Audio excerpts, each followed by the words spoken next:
So, thank you for joining me for another edition of Ask the Healthcare Advocate Live, which I do every Sunday morning between 8:30 and 9. And today I have a very special guest.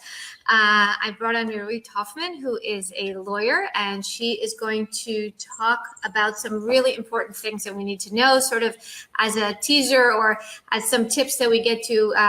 She's also going to be our guest on our final series of our Caregiver online series tomorrow evening on Monday, for those of you who've been joining us, But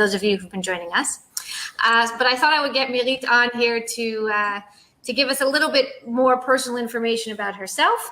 So why don't you just give us like a brief overview of where you're from, how you speak English, what a little bit more about your interesting background. Sure. So first of all, good morning to everybody, and thank you so much for having me. As you said, my name is Mirit Hoffman, and I'm an elder law lawyer. Background. Okay, so I was born here. And at the age of 3, my parents decided to move to Canada for a while, which we did for more than a while. It was nearly 8 years until we came back. But I got all my English background from being in Canada for so long and studying like early ages of learning to read and write and speak in English. Wow. And then coming back, I remember making a decision that I'm only going to read in English, which I did actually only read in English until this day. Really? Yeah. Wow, yeah. I'm sure your teachers were not happy about that. I don't know. My kids only reading in English. The teachers get very annoyed. They have to read in Hebrew. When I came back, it was a while ago. I'm not going to tell you my age, but it was like very exotic still to have people coming from a different country. So everybody was like, ooh, English. Right. So they were okay with that. And then what it just city? so happened. Can I ask? My parents, when we came back, my mother's side lived in Ashkelon next to the beach. So we went to move next to the beach. Oh, wow. So you moved so where were you in Canada? In Toronto. Wow. So you went from Toronto to Ashkelon. Very big culture gap. Yeah. Big. Yeah, it was a bit of a shock.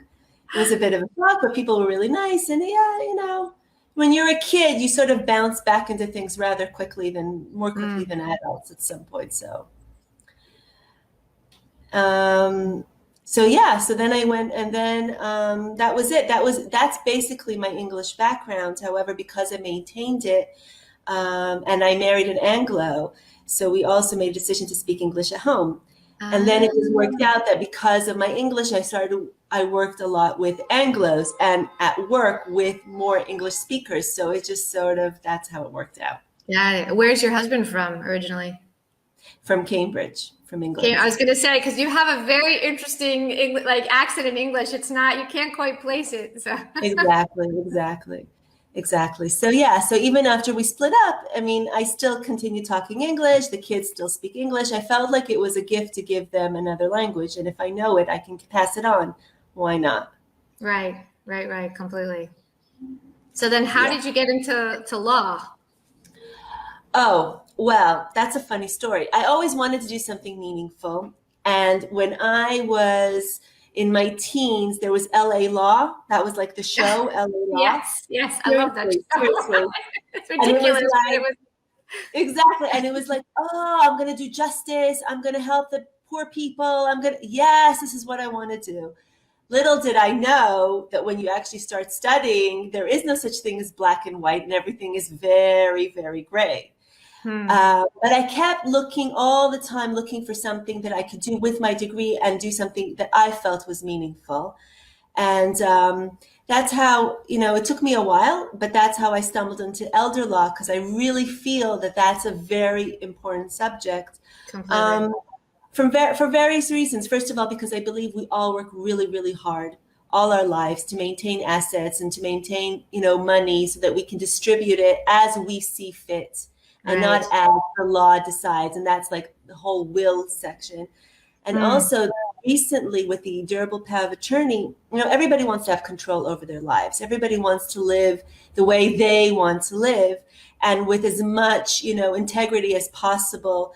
And the durable power of attorney and the medical directives give that option to people. So, it sort of fits with my social work heart sort of thing to be able to do things and help people Did that you way. learn? Did you learn social work, or did you kind of? It's, it was always at the back of my mind, I'm going to learn it. I'm going to do it. I'm going to eventually do that. And I still, believe that maybe I'll get to do that at some point. Right, But right. life happens, and then, it doesn't work so well. But this is sort of helping me feel that I'm doing something meaningful while I'm doing elder law. So I'm totally fine with it. And I also did mediation courses. And so I feel like, helping What people. courses? Sorry, I missed that. What courses did you take? Mediation and elder guidance. So, yeah. So, what other kinds of law did you try beforehand, before you got to elder law? I have a strong background on U.S. and Israeli taxation, and that also helps me with the elder law issues because I can look at the bigger picture, especially when we're talking about people with dual citizenships that have to deal with the state tax in America. Versus something that doesn't exist here, and how that works with their wills, etc. So it's gotten so complicated with people, in the U.S. and Israel in terms of the taxes and the situations, and I feel like it's very, very confusing. 100%. So yeah, so that way I have that also, and I can help people. Right. You mentioned something interesting that we didn't touch upon, but maybe the concept of medical directives. Do you want to? Can you give like just a brief overview, like what exists in Israel if you don't do anything? Like, let's say just like you don't sign any paper, you don't do anything. So look, in general, if somebody, God forbid, is considered dying in Israel, is on his deathbed, meaning he has 6 months to live. Okay, he has 6 months to live regardless of any medical care that he would be given. If he's completely, capable and able to explain to the doctors what he wants, what kind of treatment he would like to prolong or not prolong his life, then the doctors have to listen to what he wants, and that's it. But medical directives come into the picture when somebody is no longer capable of making his decision because he's lacking mental capacity, if it's because of dementia, God forbid, or if he went through a car accident or an accident as such, and then he's no longer capable. And then what happens? So if he doesn't have a medical directive, it's very tricky because the doctors are supposed to prolong somebody's life. That's like the norm. They can't decide upon themselves that they're no longer doing it. They have to do whatever possible. Within reason, of course. And then the family comes in and says, no, that's not what my father or my mother would have wanted. And then there's sometimes arguments within family because nobody really knows if they haven't had a discussion about it before and they haven't signed on any paperwork before. Nobody really knows. So I have a lot of times people coming to me afterwards saying, she said, my sister said that he doesn't, but I think he does. And now they're having a whole argument while this person is like lying in bed, not being able to explain what he would really want. So in order to avoid that situation, Misrad Habriyut has special documents that you can sign on. You have to sign on, of course, when you have your full mental capacity, but you sign on and you can explain. There's two sorts of forms. You can explain either specifically what kind of treatment you would like or not like to have, or you can give a power of attorney to somebody and say, you know what, I trust this person. Taking into consideration, I always advise if you're doing that, then, discuss it first with that person. Explain what don't surprise them. They don't want to find that out in the hospital if they've been signed on the form. Exactly. Explain what you want. So then when he's signed as a power of attorney, he knows what your wishes would be. And then when he explains to the doctor, he feels belev shalem that this is what you want. Right. And I always recommend to sign these documents. Do you know how many people in Israel have actually done that? Is that do you know if it's something that a large percentage or a small percentage have done? Or do you see any data on that?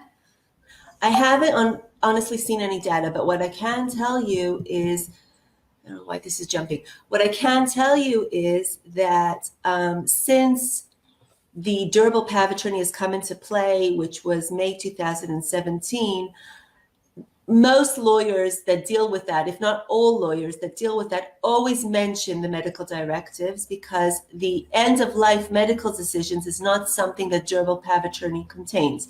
And therefore, to have the bigger picture, all the lawyers discuss that with people. So now, definitely now, it's become something that more people are aware of and more people are doing and more people are signing on, especially since it's not a difficult document. You don't need a lawyer really for it. You don't need the lawyer to sign on it with you. You submit it yourself to the Ministry of Health, and and then you're done, and then you've done it. Right. So why don't you tell us then what is the durable power of attorney? Because for that you do need a lawyer currently. So why don't you give us a bit of an understanding what that means? Okay.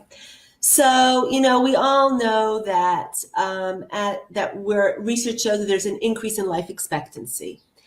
However, the fact that we live longer doesn't necessarily mean that our quality of life stays the same.